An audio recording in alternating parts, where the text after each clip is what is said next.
¿Cómo están, amigos? Bienvenidos, bienvenidas. Estamos aquí encontrándonos en el primer episodio de nuestro podcast Historia desde el Colegio. Estoy aquí acompañado de mi gran amigo Rafael Mellafe, investigador, divulgador, autor, editor de textos importantes en nuestro país, y vamos a hablar de historia. Desde hoy vamos a hablar de historia y cómo la historia se puede acercar a nosotros. Entendemos que la historia tiene una enseñanza formal, ¿cierto? Que es la que ustedes reciben en el colegio, pero nosotros vamos a tratar de hacerla un poquito más entretenida. Rafa. Y un poquito más informal también. Eso, bien informal. ¿Ya? Porque lo que pasa, mi querido profesor, es que ustedes, chiquillos, tienen que entender que ustedes son historia. ¿Ya?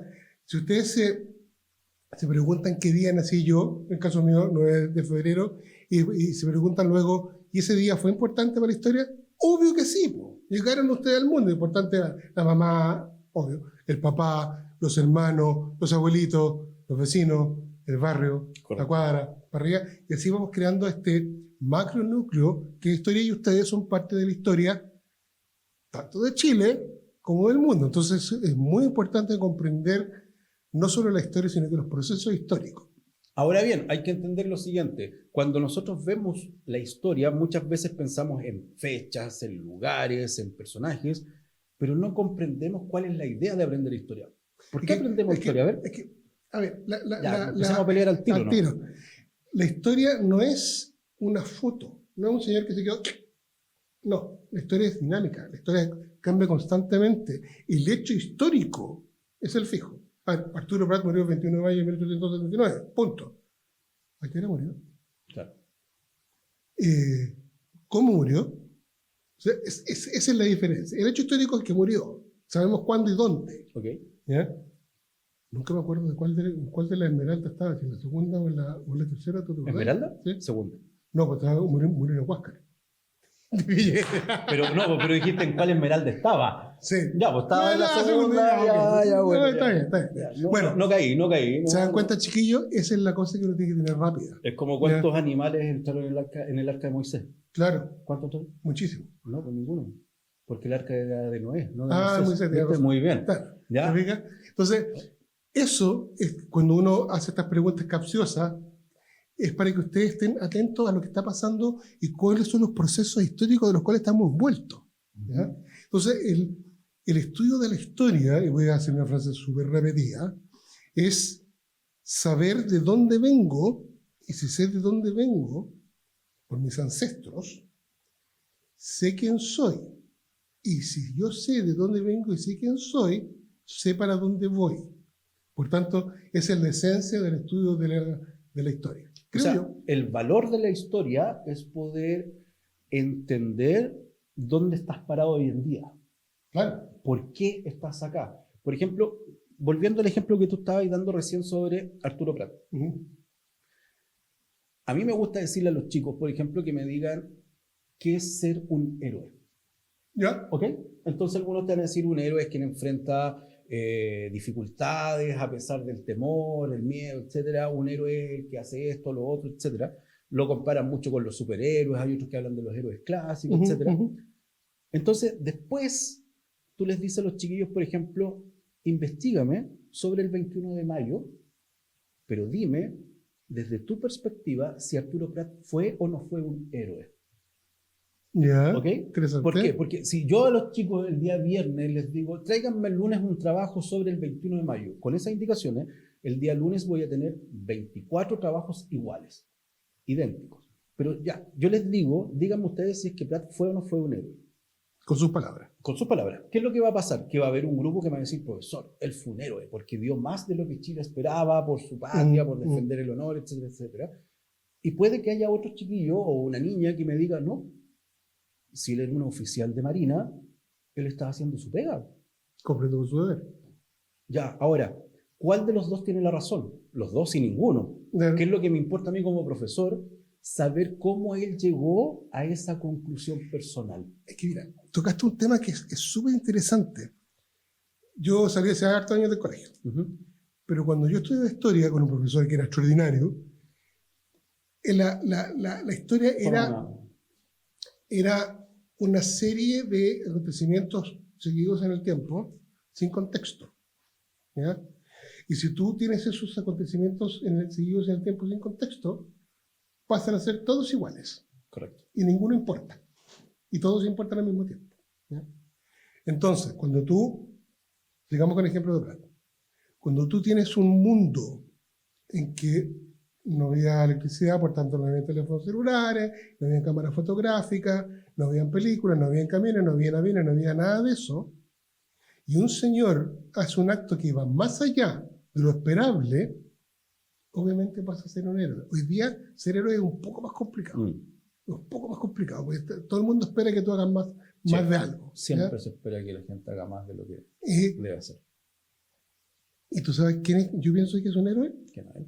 Últimamente. ¿Tú te acuerdas con el terremoto del año 2010? Esa imagen de un tipo con una bandera. Con la bandera. ¿Sí? ¿Sí? Ese es el héroe. ¿Por qué? Porque levantó Chile. La imagen de él, que él fue creó, tan potente que nos movió a todos, ¿te fijáis? Porque a ver, nosotros somos campeones para poner bandera, apenas sale, pasa algo, salimos al tiro con la bandera. El tema de los mineros en Copiapó está lleno con bandera. Pero esa bandera, hecha en jirones, sucia, con el tipo al lado, y decir, compadre, aquí estamos. Y eso levantó el país. En el electivo de comprensión histórica del presente, donde hay estudiantes de tercero y cuarto medio, se comienza con un poco de teoría de la historia. Lo mismo que estamos conversando ahora, que es la historia, para qué sirve, se habla de tiempo histórico, de sujeto histórico, etc. Y de las distintas corrientes. Entonces, por ejemplo, algún trabajo que se ha hecho por ahí, que es muy bueno, es que tú tomas un evento histórico macro. Te voy a dar un ejemplo. La puesta en marcha en Chile del Transantiago. ¿Ya? ¿Ok? Entonces, los chiquillos te tienen que explicar qué fue, cómo fue, cuándo se puso en marcha, por qué no funcionó, etcétera, etcétera. Pero también se hace un trabajo de microhistoria, de historia personal. Entonces viene un chico y te cuenta, o una niña, de su abuelo, que era chofer de micro. Y que ahora, o su papá, y que ahora es operador de Transantiago. ¿Cómo vivió él el cambio? ¿Cómo vivió, cierto, pasar de la micro amarilla a la otra, la transición? ¿Qué pasó ese día, los primeros 2-3 días? ¿Cómo lo vivió?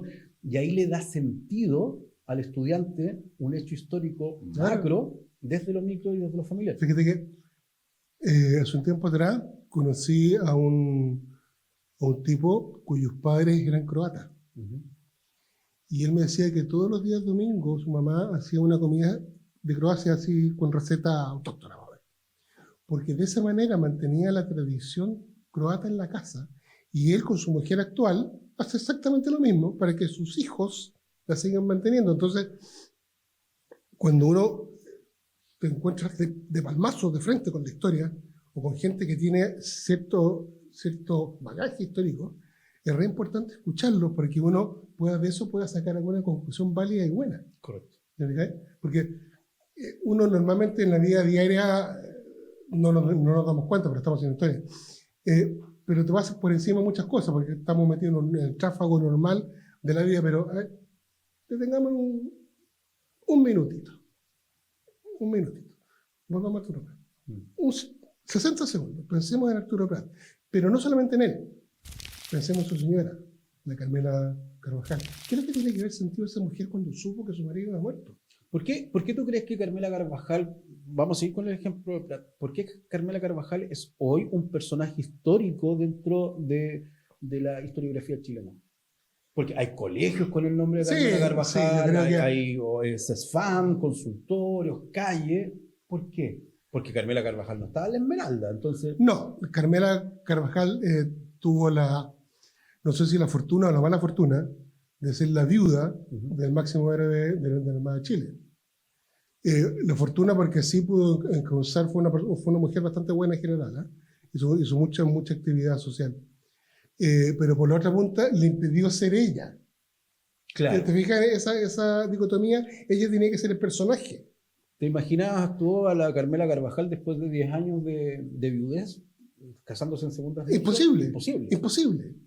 O sea, ni siquiera teniendo un amante. O sea, no, porque estaba prohibido, porque ella era Carmela Carvajal. Era Carmela Carvajal, viuda de Prat. O sea, no podía, ¿te fijáis? Y los mismos hijos, Blanca Estela, que era un hombre más precioso. Blanca Estela. Maravilloso. Qué nombre más naval también. Náutico. Y Arturo Prat, Arturo Prat Carvajal, también pues, tenían esa carga del papá que se les vino encima, ¿cierto? Y tampoco podían, no sé, pues salir de irse de copa una noche, dejarla embarrada, porque no podían.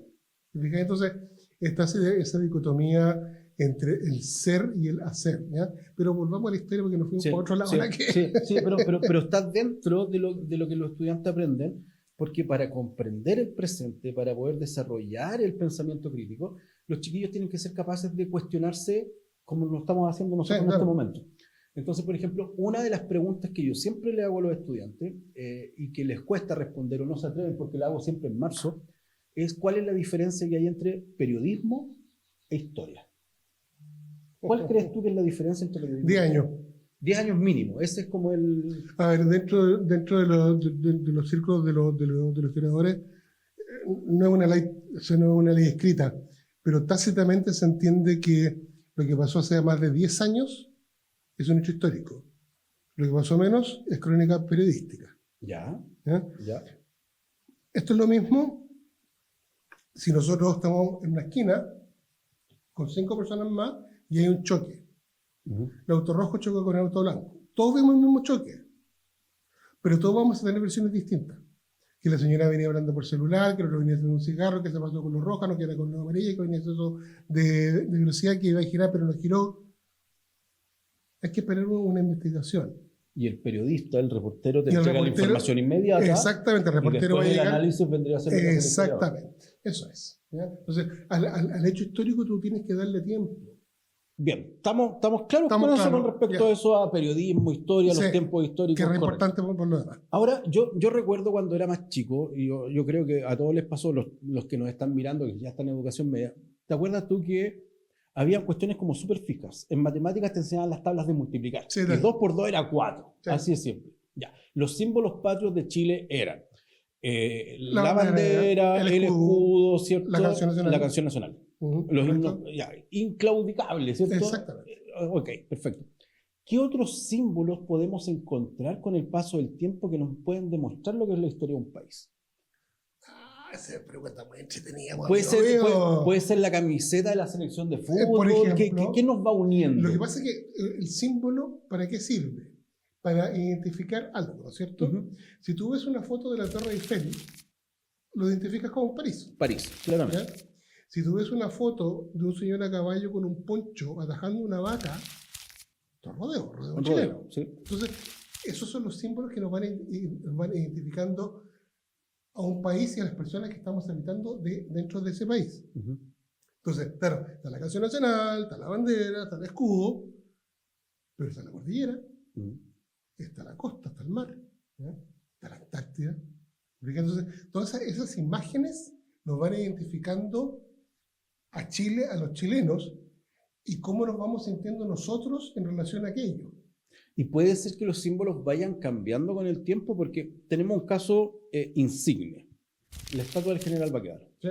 Que fue costeada con donaciones, campañas de la gente, del pueblo, ¿cierto? Sí. Porque querían elevar la figura ni siquiera elevar, ellos querían celebrar a Baquedano. Ok.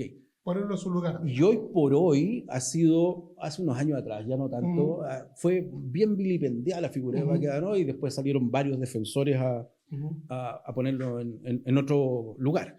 Me cuento ahí. ¿Por qué ese cambio en la visión frente a un símbolo? ¿Hay una visión histórica que cambia? No. ¿O las personas que tienen una visión distinta han tenido mejor publicista que los otros? Lo que pasa es que aquí entramos en una línea súper compleja, que son las ideologías políticas que apoyan uno u otro bando. Y claro, hay cierta ideología que tomó la figura de general Baquedano como un símbolo de algo negativo, ¿ya? Hay otra filosofía, otra corriente política que puede tomar la figura de Adolf Hitler como algo positivo. ¿Te das cuenta el trastoque que podemos hacer?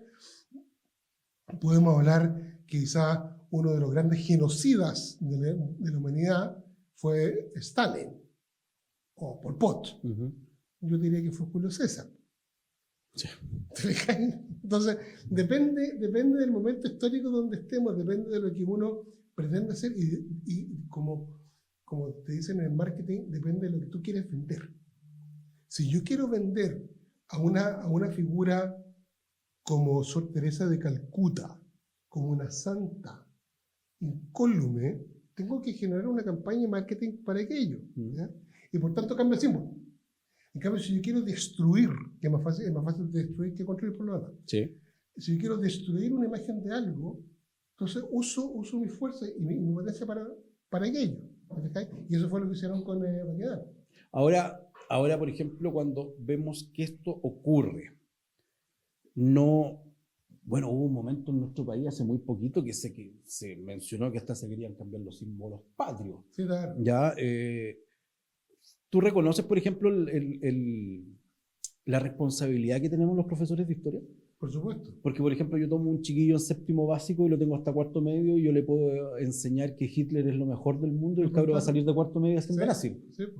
¿Sí? Sí. ¿Cómo los padres o cómo los mismos estudiantes pueden saber que su profesor de historia no está adoctrinando o está equivocado? Sí, a ver, lo que pasa es que volvemos, tal que hablamos un buen rato atrás, unos días atrás, a la inmediatez. Hoy día los cabros están acostumbrados a que todo es inmediato.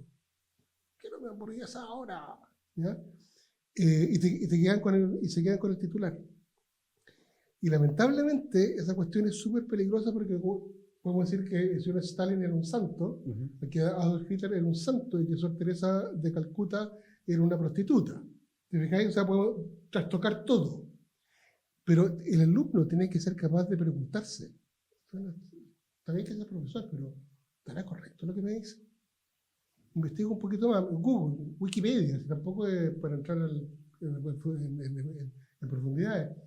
Un poquito más y que el alumno se forme su propia opinión, porque si no va a ser un loro que va a estar repitiendo constantemente lo que tú estás diciendo. O sea, el cuestionamiento, el por qué son las cosas, es importantísimo en todo aspecto de la vida. Ahora, por ejemplo, hay uno de los riesgos más grandes cuando estudiamos historia, es caer en anacronismos, es tratar de ver con los ojos actuales los hechos antiguos que ocurrían. Por ejemplo, cuando a ti los estudiantes te dicen, no, es que las mujeres fueron relegadas, no aparecen en ningún libro, no se nombran en ninguna parte, porque la mujer en aquella época tenía otra función, que era una función indoor, ¿cierto? Claro. Dentro de la casa. Lo mismo ocurre con la forma de ver la historia, o sea, no podemos ver procesos actuales, no podemos ver procesos anteriores con los ojos de un testigo actual. Imposible. A ver, tú no puedes pararte hoy día, año 2025, girar 180 grados y mirar a 1000. Te voy a contar algo que me pasó. Estábamos hablando en alguna oportunidad de la batalla de Tacna. Ocurría el 26 de mayo de 1880, o sea, la de años atrás. Y alguien me preguntó estúpidamente qué hubiese pasado si la Fuerza Aérea hubiese entrado en Tacna. Viejo, o sea, ni siquiera existían los aviones. O sea, ¿cómo puedes tú extrapolar algo tan estúpido como eso? Y resulta que con el anacronismo histórico puedes hacerlo. ¿Por qué no? ¿Fijáis? Pero, porque, de nuevo, vamos al contexto. ¿Cómo era el siglo XIX? En el tema de las mujeres, y ahí tengo una cosa personal. En Chile las mujeres votaron por primera vez para presidente en 1952. Estamos hablando que fue ayer. ¿Ya? Y mi mamá fue una de las que era abanderada por el voto femenino. Porque la mujer, según las cánones de la época, la mujer no tenía el cerebro preparado para pensar sobre política. Y eso era aceptado socialmente. Hoy día nos parece una cosa absolutamente estúpida. Pero en la época no. En la época era algo normal. ¿Ya? Chiquillos, métanse en YouTube a ver los avisos publicitarios de la época de 1950. El hombre llega a la casa, la mujer la estaba esperando con las pantuflas, el hombre se sentaba, se encendía un cigarrillo y la mujer llegaba con el copete. La mujer atendía al hombre. Porque esa era la sociedad de la época. Y una buena esposa no hacía que el marido se preocupara de cosas banales como, del hogar. Claro, como pagar las cuentas. Claro. Pero también, por ejemplo, vemos que en la historia de nuestro país, antes que fuera Chile y que fuera Chile posteriormente, tenemos presencia de mujeres. Tenemos desde la Inés Suárez, ¿cierto? Paula Jara Quemada, la Javiera Carrera, ¿cierto? Antes la monja Alférez, ¿cierto? Las cantineras en la Guerra del Pacífico. en el fondo, las mujeres en aquella época estaban en la historia dentro de espacios donde destacaban. No era que tuvieran acceso a esos espacios, sino que eran espacios donde a los hombres ya les costaba estar. No estoy tan de acuerdo contigo. A ver. La mujer no tenía esos espacios. La mujer se sacó los codos, algunas mujeres sacaron los codos y se metieron en esos espacios. Como que los invadieron, si quieres. Claro, claro. ¿Ya? Pero no es que tuvieran un acceso... No, por eso te digo, o sea, los conquistadores españoles, Valdivia, Villagra, ¿cierto?, etcétera, tuvieron que hacerse de un lugar. Y que entre ellos surgiera una mujer era un doble esfuerzo, por así decirlo. Sí, claro, por supuesto. Y esa mujer tenía que demostrar que era tanto más capaz que los hombres. Por eso es que Inés de Suárez decapitaba a ella. Claro. ¿Se fijáis? Suena horrible, pero sí fue. ¿Ya? Ella le cortaba las cabezas a los mapuches. Bueno, porque así ella demostraba que podía hacer más. La sargento Candelaria Pérez, en la guerra contra la Confederación, ella guiaba por las calles del Callao a los soldados buscando espías. Ella. O sea, ella lideraba. Entonces, cuando vemos todas estas mujeres, como tú lees de la Paula Jaraquemá, de la Jimena Carrera, surgieron porque fueron líderes. Ok, se les dio el espacio histórico, se juntaron los astros, sí, estamos de acuerdo. Pero al tener ellas un carácter de líderes, pudieron hacer lo que hicieron. Porque si no, olvídate, no lo hacen. De frentón. ¿No? Entonces, en aquella época, la mujer que tiene que tener carácter súper fuerte por lo demás, porque si no... Tiene que haber sido complicada la señora. Exactamente. Pero si no, no lo hacían. De frentón.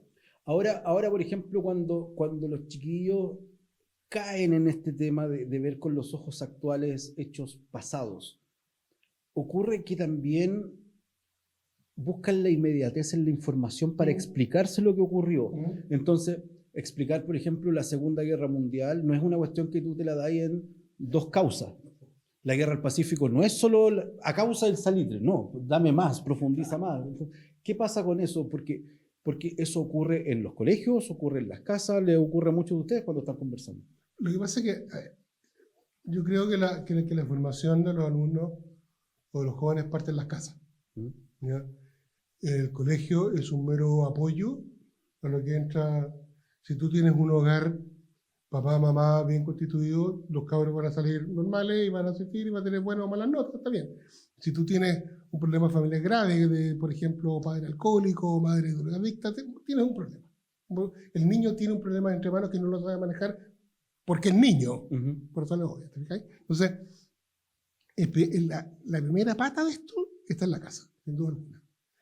Si la casa no puede, por todas estas razones, es el profesor el que tiene que tomar el papel y ahí deja de ser profesor y pasa a ser maestro. Hay una diferencia, yo encuentro que hay una diferencia sustantiva entre ser profesor y ser maestro. Y es posible que los chiquillos, por ejemplo, en el día de hoy encuentren más información en internet, en fuentes abiertas, etcétera, de la que pueda tener el mismo profesor, porque uno como profesor de historia no conoce todo. No. Es como cuando el profesor de matemática, el típico chiquillo, le dice: profesor, ¿cuál es la raíz cuadrada de 324 dividido por 32? Y quiere la respuesta al tiro. El profesor de matemática no se la puede dar. No. Bueno, a lo mejor sí.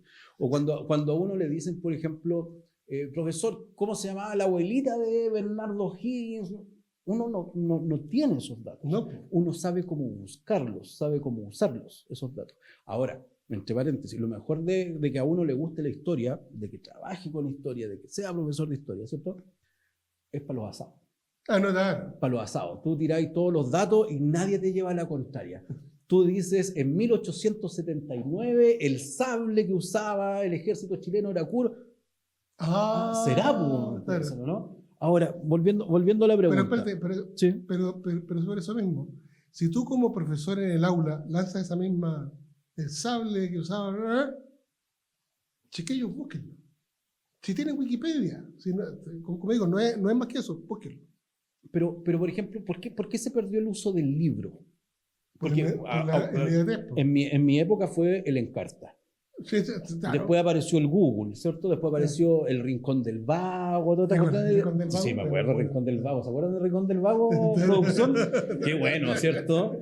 Sí, y después aparece, ¿cierto? Wikipedia. No, y mis hijos que estudiaban con el Rincón del Vago se llevaban el reto del papá, po. Ah, claro. Bueno, Sí, sí, sí. obvio. Oye, y ojo que más de alguna vez, antes que existiera Internet, porque aunque ustedes no lo crean, yo estudié antes que existiera Internet, uno copiaba textual del Icarito. Claro. Que era un diario. Un facsímil, Sí. que venía, ¿cierto? Una suscripción que venía con el diario los días domingos y salían distintos temas. Y en la familia se juntaba el Icarito y uno lo copiaba textual. Claro. Y el profesor a uno lo retaba porque el profesor se daba cuenta que estaba copiado textual. No, yo tenía acceso a la enciclopedia Barça, editada en 1962, ponte tú. Sí, sí. Y de ahí sacaba información. ¿Sabéis qué? Yo me acuerdo que en la casa de mi abuelo habían dos enciclopedias. Una enciclopedia Salvat, Sí. que eran como 20 y tantos tomos, cototos, y una, creo que también era Salvat, que eran unos libros rojos, que se llamaba la enciclopedia Universitas. Era una enciclopedia que tú mirabas que en la mayoría de las casas habían enciclopedias, Sí, claro. y que pasaban los vendedores viajeros, ¿cierto? Las vendían y después pasaban todos los meses a cobrar una claro. cuota, ¿cierto? Sí, para que las compraran. Hoy en día, los padres principalmente piensan que sus hijos, al tener internet, tienen acceso a toda la información. A ver, es que sí, pero tienes que buscarla. Es que tienes que aprender a filtrar la información. Primero, y segundo, tienes que saber dónde buscar. Yo me acuerdo que el año pasado había una niña que estaba haciendo un trabajo sobre la guerra del Pacífico. Y esta niña me pide, ¿cierto?, que le ayude a revisar el trabajo sobre la guerra del Pacífico. Yo tomo ese trabajo y le digo, ¿sabéis qué? Se lo voy a mandar a la persona que más sabe de la guerra del Pacífico en Chile, se lo vamos a mandar a Rafael Mellafe. Y se lo mando a Rafael, y mientras ya se iba, porque te lo envié por correo, sí, creo, claro. yo lo empiezo a leer. Y al mismo tiempo que yo la llamo para preguntarle de dónde sacaste esta información, Sí. tú me mandaste un WhatsApp que decía, ¿de dónde sacaron eso? Claro. Y ella me cuenta toda inocente, claro, que entró a una página, cortó, o sea, seleccionó y pegó todo lo que había ahí. Entonces, ¿cómo los estudiantes pueden aprender a filtrar la información? ¿Basta con comparar fuentes simplemente? Comparar fuentes. O sea, partamos con fuente primaria, ¿ya? O sea, cuando tú pides un trabajo, claro, sobre Roma no se van a ir a Homero, pero bueno, Horacio, pero un trabajo sobre la guerra del Pacífico, bueno, búsquese a Barro Arana, búsquese a Bulnes, búsquese a Machuca, todo está en internet, ¿ya? Y de ahí saquen lo que necesiten, lo comparan y lo deducen, ¿ya? Pero llegar y copiar así... Es que también muchas veces los profesores de historia caemos en el error de no saber formular el trabajo, la pregunta de investigación de los chiquillos. Sí, puede ser. Porque lo que te decía yo hace un rato de Prat, por ejemplo, no es lo mismo decir, tráeme un trabajo sobre el 21 de mayo, así, que elaborarlo de una manera distinta. Lo que pasa es que si tú pides un trabajo sobre el 21 de mayo, tú no estás haciendo que el chico o el alumno piense, estás haciendo que el alumno copie. Porque más encima, por ejemplo, si nos vamos a otra fecha, para las distintas generaciones en nuestro país, por ejemplo, para algunos es más importante el 11 de septiembre del 73 que el 11 de septiembre del 2001. Claro. Mientras más cercano está la fecha, más te llama la atención. Obvio, ¿no? porque tú lo viviste. Claro. Entonces, por ejemplo, hoy día vemos que para los chiquillos ver la caída de las Torres Gemelas es historia de antes que ellos hubiesen nacido. Y yo estaba en la universidad cuando eso ocurrió y yo me acuerdo y estábamos todos ahí como en shock viendo la cuestión. Claro. Fue una noticia que más que historia. Lo que pasa es que son noticias que se convierten en historia. Lo mismo que el asesinato de Kennedy. Claro. Yo no existía para el asesinato de Kennedy. Yo tampoco. Ah, ya. Mi mamá, no, yo sí existía, tenía 2 años. Mi mamá y papá se acuerdan perfectamente qué estaban haciendo en ese minuto. Y eso pasó a ser historia. Bueno, lo mismo pasa con la Primera Guerra Mundial, Segunda Guerra Mundial. Pero el punto está en que si tú quieres estudiar, o sea, tener una noción de la historia más acotada y que sea de tu propia conclusión, tienes que comparar fuentes. Y ojalá fuente primaria. Yo sé que es complicado, pero no agarran cualquier sitio web y lo copian porque no... En los sitios web pasa cualquier cosa. Un segundo, mira. El otro día me llegó por YouTube un video que dice comparación de los principales fuerzas aéreas sudamericanas. Ah, qué interesante, que yo, pum, pinché. Chile F-16, qué sé yo. Perú, MiG-29.